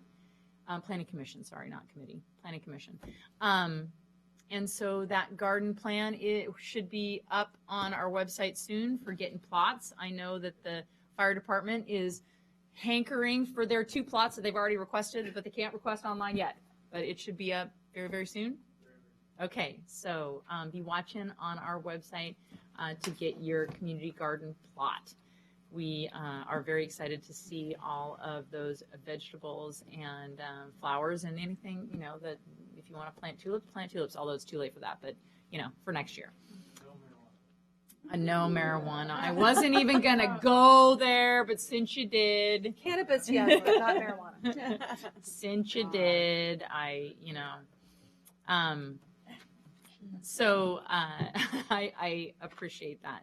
So I wanted to, there was a question at the last council meeting, and it was brought up again tonight by one of our residents about, and it was brought up in the Gazette about whether or not the citizens of Sherwood voted in a YMCA. The citizens of Sherwood did not vote in a YMCA. The citizens of Sherwood voted in a recreational facility, and so I just wanted to make sure that that was completely cleared up.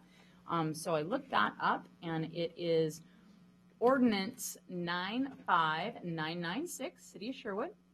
That was the first ordinance that we ever talked about in the City of Sherwood, when way back in the day, when we were talking about how do we provide recreations to our citizens. And so back in May 16th, 1995, there was an ordinance that was put forward to our citizens, and they wanted to, at that time, create a Parks and Recreation tax rate serial levy.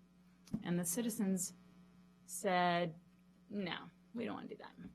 And so it was failed. 548, can you believe it, at that time were voting, said no, and 527 said yes. So that failed. So went back to the voters, 1996, September 17th, 1996. And this time, it was a Sherwood general obligation bond for indoor and outdoor recreational facilities. And that was voted on. Shall the City of Sherwood be authorized to issue 7,900,000 general obligation bonds for provision of recreational facilities? The measure authorizes the City of Sherwood to issue general obligation bonds in the amount of $7,900,000 for acquisition of land and construction of soccer and baseball fields and indoor recreational facilities, including a swimming pool. The bond issued to finance same will pledge the city's general credit and taxing power for repayment of the bonds. All funds will be used to finance the costs, proposed acquisition, and construction of such recreational facilities and related structures in the City of Sherwood. And that passed. And so we now have this great recreational facility that we are going to provide for our citizens the very best recreation. And in those times, because I know you're wondering about the numbers, because I brought up the numbers because it's always interesting to look back. So back in the day, when the citizens of Sherwood wanted a rec facility, it was 1,127. Yes, to 785. We are now in the City of Sherwood, and we are over 19,000. And we want to provide, as a council, the very best recreational services to our citizens. And so that's what we're going to do. And this council has agreed to that, and I wholeheartedly support it. So thank you. That's all that I have tonight. Councilor Kay. Just a couple things really quickly, since we have another executive session to go to. There was no Parks and Recreation Board meeting last night. There wasn't a whole lot on the agenda, so we decided to move that to May. But I do have a question. Is the dog park open? Do we know? Has it opened? It will be open tomorrow. It'll be open tomorrow? Yes. Excellent. So, Okay. and if we get a lot of rain, we'll have to shut it down for absolutely. a day or two so we don't tear it up.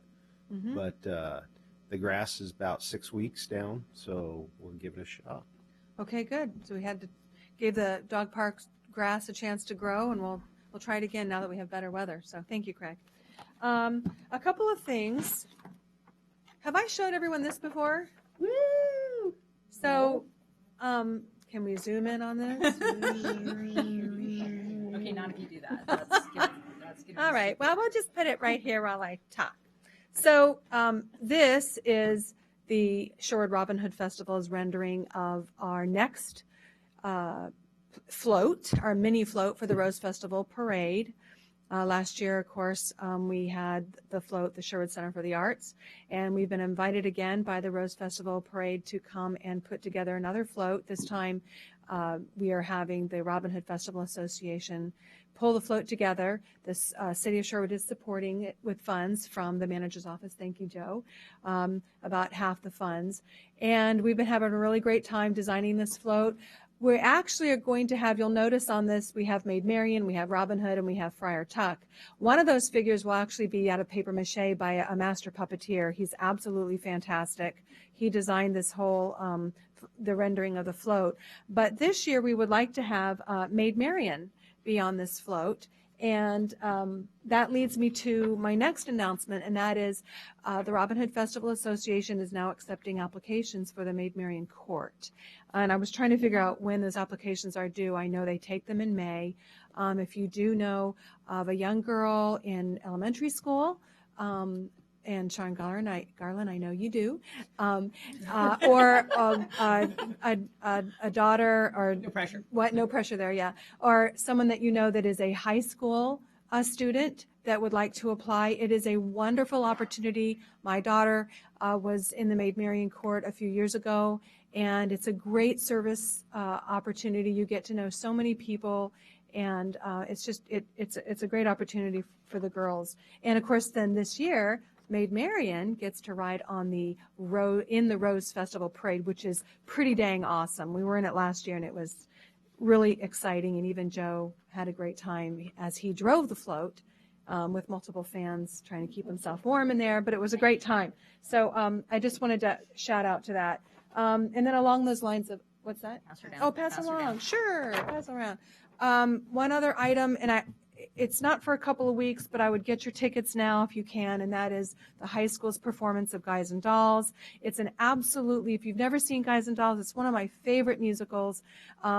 We all know that our Sherwood High School students are pretty talented. I don't know what else to say. I was a thespian in high school and in college, and I can be pretty critical of people's vocal talents and their violin talents and every other instrument that I had my hand on. And I can tell you that the students at Sherwood High School are pretty amazing. And that's part of it is that natural talent, but we have an incredible crew of volunteers that help them become what they are. So to that end, Guys and Dolls starts, I think, August 22nd. August, good grief, April, and it goes for 2 weeks. So if you go onto the Sherwood High School website, look for that link to Guys and Dolls and get your tickets now because it always sells out. So that's it. Thank you. Thank you. Yep. Councilor Browse? And you still are a thespian. You still are. Hey, now, I resemble that. Couple of updates. I am fortunate enough to sit on the League of Oregon Cities Committee with Mayor Clark for the Community Development Committee. We've had one meeting. There'll be a second one this coming Friday. So it's been interesting. A lot of exciting ideas that are floating around that will be recommended as policy going down the road. And also sitting on the Transportation Committee as well. So lots of learning opportunities in both of those. Attended a meeting yesterday with Washington County for Kids' Sake, and I was there with a lot of elected officials and other organizations in Washington County, which is focused on after-school programming for kids, quality after-school programming, as well as for summer care. And those critical hours of 3 to 6 after school are the target times. And so I think there's going to be some good coalition work amongst that group as well. Chamber breakfast is coming up, so this coming Tuesday at the Sherwood PD. In the Rotary world, the tree sale is starting actually on the 16th of April, so you can buy your trees in celebration of Arbor Day starting on the 16th of April, and it will go until May 8th. Neighbor Day is coming up again, and on May 7th, Trash Palooza is coming up on April 23rd. And it's not too early to start planning the Relay for Life. So that is August 6th. So we're looking for teams. There's a kickoff meeting actually this coming Thursday at 6:30 p.m. at Fat Milo's. And there's a new crew that is chairing this committee. Lots of excitement. We'll have lots of local talent, and we're looking for teams to sign up and help raise funds for the American Cancer Society. That's all I have. Thank you. Council President Harris? Okay. For our library numbers for the month of March, we had 30,000 checkouts of physical materials and 2,000 ebook checkouts, which is an awesome number. That number just keeps growing with ebooks, and so that's exciting. There were 140 entries for the 6-word story contest, so we look forward to the winner of that contest. Also, they wanted to thank thanks to the CEP grant, the library was able to complete a 3-part open mic series. They did a music slam, a talent slam, and a poetry slam. Each one brought a unique set of performers, and they're all excited about the opportunity to perform in front of an audience. In case you don't remember, that was a grant that was given to the library to purchase the mic and the sound system needed to have these slams. I wasn't able to make it to any of the slams, but I hear they're great fun, and I look forward to going to them in the future. Also, the summer reading program is kicking off on June 1st. It's a ways down the road, but this year it's pretty exciting because the library is going to be giving away books at the beginning of the summer reading program, and that's thanks to support from the Oregon State Libraries, WCCLS, and Friends of the Library. So that's exciting that they'll get their books early on in the program. And one thing I wanted to just, again, remind people of, it's been going on forever and many people know about it, but our homework help at the library, I think, is such an invaluable asset to our community. It is tutoring for 3rd through 12th graders. I know 3rd grade is about where I start to tap out. I think I can make it through 3rd grade, but 4th grade has proven to be a little more challenging than I anticipated. So tutoring for those grades as they get older, I think, will be even more valuable to me personally. But it starts at 3 o'clock. It's on Mondays, Tuesdays, and Thursdays. And just to have the opportunity to come and have a free tutor. My daughter struggles with math, and I have looked at tutoring costs, and it is not inexpensive. So that's a really great program that I just wanted to kind of shout out again, because I think it's just amazing that we have free tutors in the library 3 days a week for our community. And then our arts commission, so I can tell you all the activities I went to and all the different meetings that I had, but I really think the most valuable thing for you to do and understand is how these resources within our city are being used and how the people of our community are using those, so you can see the value. There are things in our community that will never be moneymakers for us, but I think the value they bring to our community is so much bigger than the money that is spent to keep them running. And so a lot of times my updates are not as exciting as everyone else's, but I just want to share the data with you most of all, because I think it's best for the community to understand their tax dollars, their fees. These are some of the things that pays for. So as we talk about the arts, our winter classes included drawing, painting, performing arts, and writing. 16 classes were offered to the community, and 86 students were registered. These classes, this is new for our Art Center. I think will be our 3rd session in spring, maybe 4th, I'm not right. But that's great attendance from our community. 86 kids are getting art classes that might otherwise not get them. Spring classes start this week, actually. They include drawing, painting, performing arts, ceramic, writing, photography, and puppet camps. All of these are classes that may otherwise require people to travel out of the city. They're also bringing people into our city. People are dropping their kids off for classes. They're going to eat lunch in our restaurants locally. We're getting more from this center than just a performing arts place or just a place to hang art, and I think that's important for everyone to understand and to appreciate. There are 46 students registered for those classes so far, but they will probably fill up as time goes on and the classes get closer. And the last thing I want to talk about is our arts gala. We had the first annual Friends of the Center for the Arts Gala. It was a fundraising event to raise funds. The primary place the money was going was for programming and scholarships for children and adults who maybe couldn't afford classes. They can now apply for scholarships, and also to buy a riser or a stage for the center. We actually raised $9,425, and for a first annual event, that's a really great number.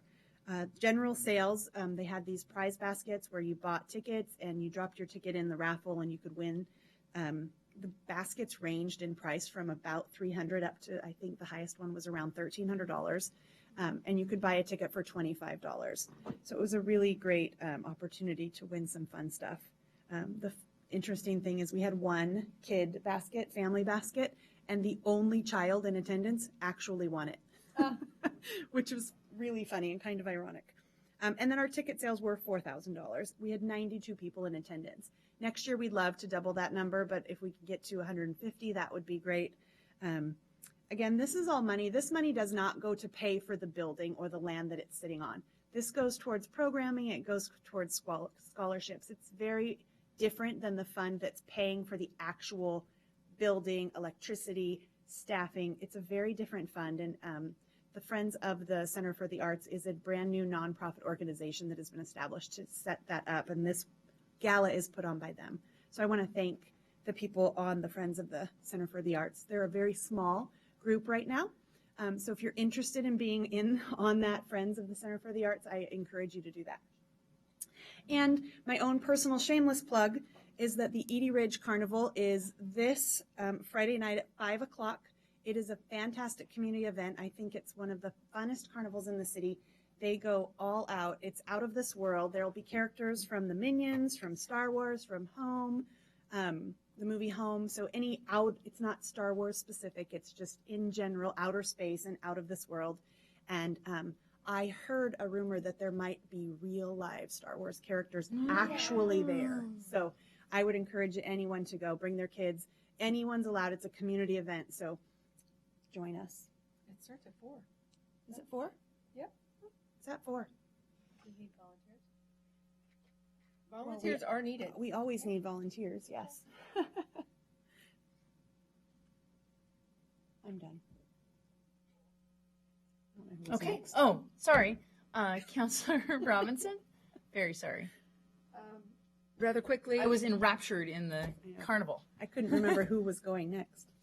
Very quickly, we have a budget committee meeting on Thursday this week. It starts at 6 o'clock and it's here. Please join us if you can. Interestingly, we'll be watching a clip on PERS, and that is a hot topic that's going to impact our cities and counties a lot. So come join us. Bring your popcorn. And speaking of budget, we have been told the budget will be released and distributed and available on April 29th. So it's coming up real soon. We will have a couple meetings, or we will have 3 general meetings again for the public to comment on the budget in May. So the last thing I wanted to eagerly tell you about is that the old spaghetti factory is opening up very soon. And in case you see people going in and out of there on April 15th, they're doing some training and having, by invite only, some people to come have dinner and train their staff.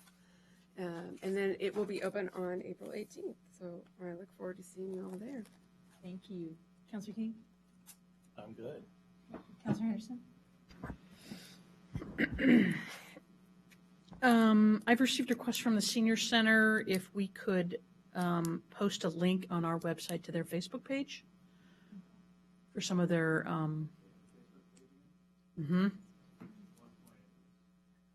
the website is not really working, or it's very static, but apparently somebody is posting on the Facebook. So the steering committee asked if we could have a link just for an additional way for seniors to find out what's happening at the center. Police Advisory Board met and, of course, is still absorbing the staffing study. and also talked a little bit about the joint session they had with the Planning Commission on recreational marijuana. We've been speaking a lot about volunteers. We have a volunteer appreciation dinner on April 11th, so that's this coming Monday night at the Sherwood Center for the Arts for all of the volunteers who serve in our boards and commissions, library, and police department. So that's on Monday night. We had a YSAT, Youth Substance Abuse Task Force meeting with the chief and the superintendent and board member Sue Hecker and Joe, and just talked about the future of YSAT and renewal of the IGA that we have with Washington County and the school district and the city. And the last thing I have is I'd like to thank staff for all the work that they did and all the volunteers for putting on the gala. I got to attend myself, and I thought the facility looked wonderful, and I received a lot of positive comments and made a contact that evening. We're looking at ordering a portable stage that can be used by anybody for almost any event that wants to have a little bit of elevation on the stage. And the attendees raised about $1,300, sort of what's called a paddle raise. And the Sherwood Foundation for the Arts is going to match up to $2,500 of that. And this couple that I met want to match the difference to get us up to $5,000. Wow. And they're not from Sherwood. Wow. But they are interested in potentially renting and using the facility for theater activities that they're involved in. And very generous offer, and was really very surprised and very humbled by them thinking that we have this wonderful asset that they don't have in their community, and that they want to in turn come in and rent it, which hopefully on a fairly regular basis, 3 to 4 times a year. So I don't know what the final number is, if Councilor Harris knows, for the risers, but we can check that one off the list, I guess. So again, thank you to staff and all the volunteers for the gala. I enjoyed going and appreciate all their work. Thank you. So we will be adjourning to an executive session tonight. So this meeting. Oh, yes. There was a misstatement. The carnival for Edie Ridge will be April 15th, not this Friday, because the Hopkins Hoop-de-Doo is this Friday. And so don't be missing that, because that was on my calendar, and I was like, wait a minute. So Hopkins Hoop-de-Doo this Friday, and then off to Edie Ridge the following Friday. We are adjourned. Well,